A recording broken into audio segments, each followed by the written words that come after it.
So today's video is something that's very different from what you normally see on my channel, and there's a couple of reasons for that, and I'll get to those as we go through this video. Hopefully I'm going to try and keep it reasonably short, but let me tell you why I wanted to do this in the first place. First of all, I've been suffering from fibromyalgia and ankylosing spondylitis for quite some time. Now, for a lot of you that are unaware of those situations, you're not alone. There's a lot of people that don't know what that entails, that don't know what that means. And unfortunately, for anyone that suffers from it, we tend to get faced with a lot of challenges, not only with the disability itself and how crippling it can be, but also from a point of view of people not understanding, because we'll appear fine and dandy. It's something where a lot of people, family members, partners, whatever else, can look at us and go, well, you look fine, so what on earth can be up with you? And so today I wanted to kind of throw a little bit more information out there about it, but at the same time I wanted to do a video where if you are a sufferer of either of these conditions, or in fact anything, and you tend to kind of deal with things on your own space, or in your own space on your own time, and kind of try and hide yourself away from the world as much as possible, you aren't alone. And there's a lot of challenges that we face, but at the end of the day, it's about overcoming them that defines who we are. Now, my journey starts with this. Back in 2001, I had a kidney infection, and that kidney infection awoke a gene that's in a lot of people's bodies. And I had a very quick reaction from that, and my body decided that it was going to start developing what's called a reactive arthritis. Now, this arthritis will very, very quickly hit various joints and so on. In fact, in my case, it seemed like I had a broken little toe to start with. And then very, very quickly, my knee started to expand and expand and expand. Within a matter of weeks, I couldn't walk. Now, I was actually abroad at the time, and I had to go to sort of foreign hospitals and so on, and they had to pull out lots of juice. I think the first time I had any liquid pulled from my knee, I think you're supposed to have like 17 milliliters of fluid in your synovial capsule, the capsule that protects the joints in the knee, or the joint of the knee. And I think I had about 93 milliliters taken out in the first instance. That has since happened a lot of times. Anyway, as a result of the arthritis, the not being able to walk, I had to get flown home in a wheelchair, and just for a long time there wasn't really a solid understanding of what it was, because whilst I'm calling it reactive arthritis, it hadn't been diagnosed. Nobody could really understand why it was happening, what was going on. In the end, after many, many visits to the hospital, after a cancer scare where I had to have a lymph node taken out of my groin, and operations on my knee because they thought it was cartilage, after all of this unnecessary stuff, I was lucky enough to be able to have my parents paid for me to go private, and it meant that I could get diagnosed with what was actually the problem. And that's where this reactive arthritis came in. And so happened a whole bunch of medication that happened from that point on, and a lot of that was things like Voltarol, and I think we got into sulfasalazine fairly quickly, but it took me a long time. Now, the doctors at the time told me that I was never going to walk without a stick, that I was never going to get in the gym. I was an avid gym goer at the time. I was never going to get back in there again, and it all was going to go horribly, horribly wrong. What happened was I didn't want to give up. Because I'd been a gym trainer in my past, because I'd had a fair amount of knowledge about the human body, what I wanted to do was build the muscles up around the joints to strengthen those and so on. And in fact, that's what I did, with a very, very slow start, a lot of perseverance, and eventually I got myself in what I considered to be pretty damn good shape. I was happy, I was proud of who I was. At least from the way I looked, and unfortunately I wasn't a great person, but I looked good, and I was fit, and I could walk, and I was healthy, and that was what was important at the time. Over the last 2 years maybe, where I'd been previously very, very active in my working life, I've been working offshore, I've been working in oil and gas, I've been doing a whole bunch of stuff, and traveling the world doing that kind of thing. What actually happened was I ended up having to get an office job for a while because my mobility was decreasing, and then very, very rapidly started getting worse and worse and worse. Now what that meant was it was kind of difficult to process, but I was still on top of it. It was managed to be controlled medically, which is what it's all about, and I could still function a fairly normal life. I'd have more aches and pains than a regular person, but I could still function. Now then, the last couple of years that I mentioned, things have got considerably worse.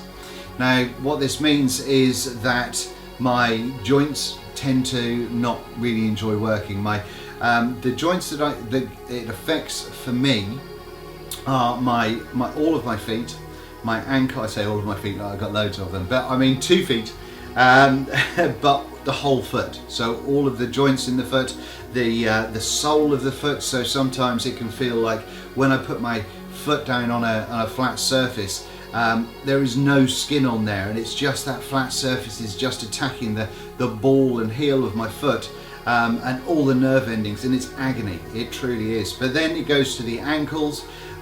We've got both knees now, we've got hips, lower spine moving all the way up. The spine is now meaning that my spine is actually degrading, and when you look at x-rays and all that sort of good stuff, you can see that the x-rays are showing kind of horribly black, battered, breaking apart discs which suck balls, and also some have exploded a little bit as well, so seeping out some of that nasty stuff, so that's always pleasant. But then going up from there upwards, we've then got things like shoulders, neck, the wrists, the hands, the joints in the hands, the joints in my fingers. Now all of those can get incredibly swollen, and very, very painful. But it's not just about reduction of that swelling, because it's actually inside the joint. And if you're someone that's had injections inside your knee, under the kneecap, you know what I'm talking about. But when I've had things like going inside my knee or inside my wrist or inside my ankle joint, that's horrific. But a lot of these kind of steroid injections and so on are meant to reduce the swelling and hopefully allow the body to repair itself. But sadly, a lot of people have that as an issue because their body doesn't repair itself. So these conditions that I'm talking about today, what do they actually mean? Well, when it comes to ankylosing spondylitis, you've got back pain and stiffness, which can be pretty horrific. It's not kind of the same back pain as, you just overexerted yourself a little bit. It can be quite terrible. Pain and swelling in other parts of the body caused by inflammation of the joints, which is an arthritic issue, and inflammation where tendon joins a bone. So that's always fun. And extreme tiredness, so extreme fatigue. And once again, this isn't something that happens where like you've had a really kind of busy day and you're just tired. It's an all-encompassing fatigue that it makes it difficult to move. It makes it difficult to get out of bed. It makes it difficult to pick up your arms and your legs. Everything feels heavy, and the tiredness that comes from that is truly awful. So what causes ankylosing spondylitis to happen? Well, the answer isn't really known. Now, there is a gene called HLA-B27 that's in a lot of people's bodies that they think is responsible for it, or at least partly responsible. However, there's not really enough science involved with this as yet to understand exactly if that is the case. Now, what they do know is that it's an immune system issue. So where your immune system is boosted, or when your immune system comes up, if it tries to fix something in your body, then the gene will then attack that and stop things getting fixed and basically cause you a whole bunch of pain. So what does fibromyalgia actually mean? So fibromyalgia actually has a bunch of things involved with it that kind of complement, I guess would be a word, the ankylosing spondylitis issues as well, which makes it even harder if you're someone that suffers from both of these things. Now, you get an increased sensitivity to pain. So pain all around your body can be stronger. It can be a lot angrier to the, those nerve cell pulses we're going to come through, and it's going to be a more painful experience. So if you compare that to the increased pain of the AS, now we've got an increased sense of pain as well. That's a treat. Now then, the other thing is going to be fatigue. Once again with the AS we had fatigue, but with this one it's an extreme level. It really is, and it's not just a physical, I can't be asked, but it's just the tiredness. I mean, I've been up for a number of hours. I had a good 9 hours sleep last night, and I am still so broken. I just want to sleep. I just want to lay down and stay there for a long time. But like I say, it's not just like you've overexerted yourself. There is the point of kind of not being able, just your joints are tired, your arms are tired, your legs are tired, everything is just thoroughly knackered. Conversely, with that, the fibro will actually potentially give you issues sleeping as well. So that throws your body clock off, because you get huge levels of insomnia. So that's actually when I do a lot of my studying online, and many times I'll be up at 3 o'clock in the morning working on a video because I just can't sleep. Even though I'm absolutely shattered through the day, there can be a point where I just can't sleep, and it's so annoying. It's so frustrating that you're so tired but can't sleep. Your brain is just going, you try and relax, you try and do so many things, and yet you can't get to that point of just being able to close your eyes and doze off. So we've talked about the joints being an issue, and again on this one as well, we've also got muscle stiffness. So the muscles get stiff, they get tight, they can kind of have a certain swelling going on around those as well. Particularly for me, I find it in my calves and everything from the knee downwards. My whole calf can, nearly double in size, because the pain again is just horrific. Now, one of the things that really does affect me, and it affects everybody with fibro, but one of the things that I struggle with the most is what's called a fibro fog. Now, this is kind of a ironically, can't think of the word, but basically it just stops your brain process from doing everything it ordinarily does. It kind of slows down your thinking. You can read a paragraph of text, instantly forget it and have to reread it again. You can go, trying to read a book for instance can be impossible, because you can't get past one page of text, because you lose context, you lose what's going on, because your brain just isn't, it's seeing the words and you can read the words out, but it's just not registering in the brain. And that happens for a lot of things, but it happens with your talking, it happens with just anything that requires any level of thought, and that's terrifying. From being somebody that's quite eloquent, from being somebody that can speak and read, and they're not things that you should get super excited about, because most of us can, but nonetheless, to take that away from you, and it's terrifying. And we have a couple of extra joys as well, so things like headaches and IBS and all that sort of good stuff. That's all far before we get to the level of medication that we have to take. And I've been on a lot of medication for a long time, and so basically I have to be under constant scrutiny with my kidneys, my liver, and various internals to make sure that everything's working the way it should, because the medication that we'll have for this can be some anti-cancer medication, albeit in smaller doses, but it's enough to kind of really cock up your insides if you're not too careful. So you do have to be very strict on when you do go to the doctors for blood tests or the hospital for blood tests, and make sure that you do have regular checkups, which you would think would be fine and dandy, but it's not very easy to do when you can't get out of bed in the morning. So what does this mean for me? How is daily life different? Well, first of all, waking up. Once you wake up, you're constantly tired. You could sleep for hours and hours and hours. And if you let that happen, it doesn't help. It doesn't make you feel any better.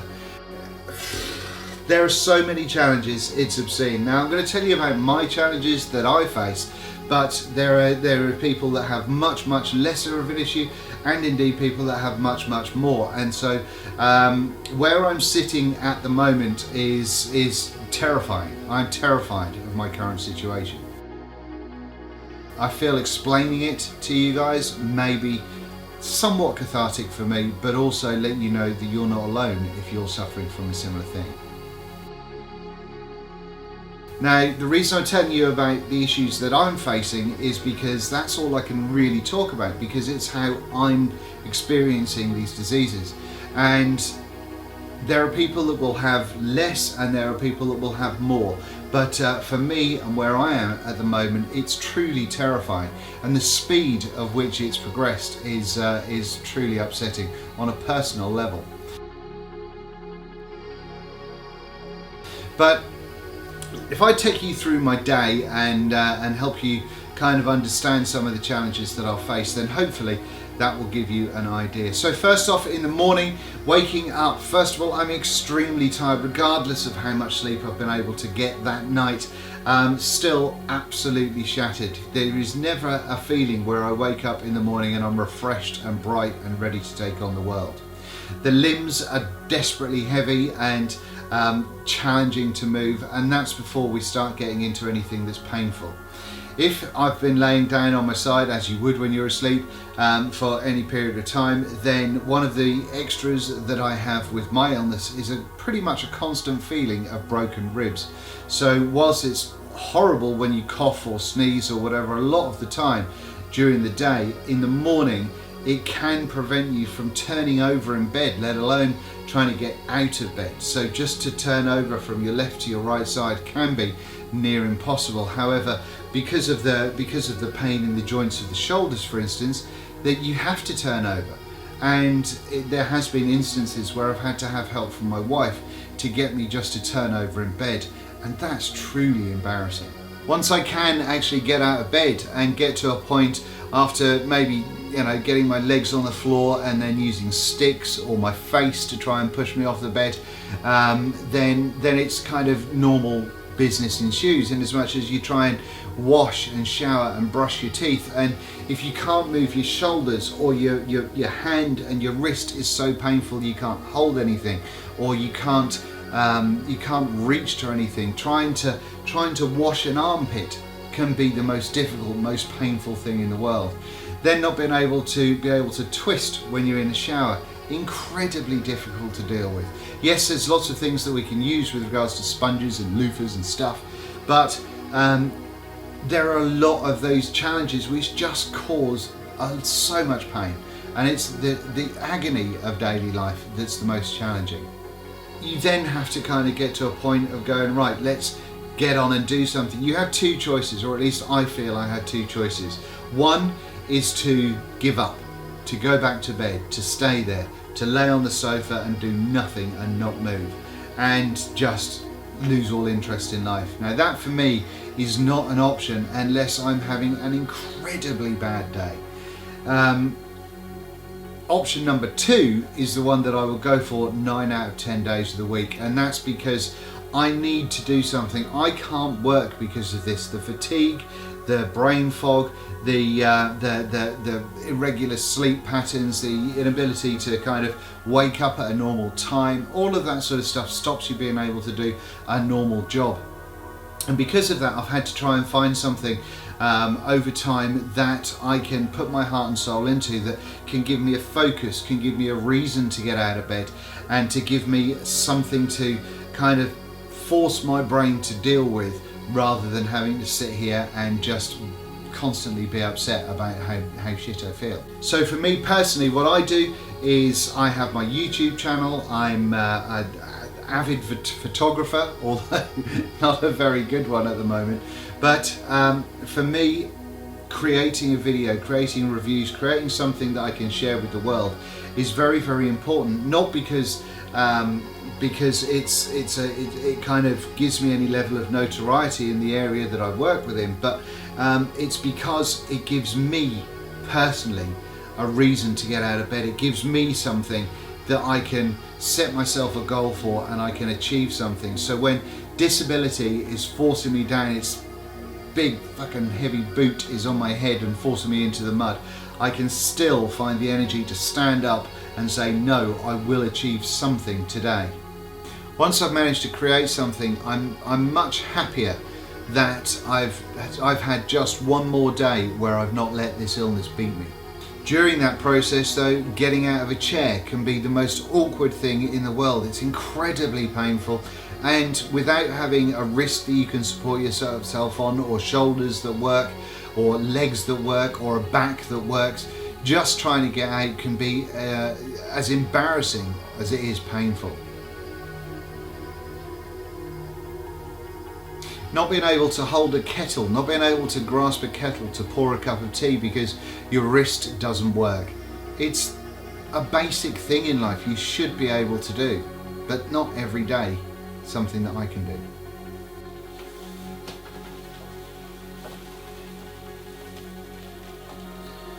Just because you're having to deal with fibro, just because you're having to put up with pain and agony and tiredness and a brain fog, just because you don't know how to explain it to your friends and family, just because you don't know how you're going to be able to get through the next 24 hours, let alone the next week or month or years, please know that you are not alone, and the only way that you will get through that is by taking each day head on.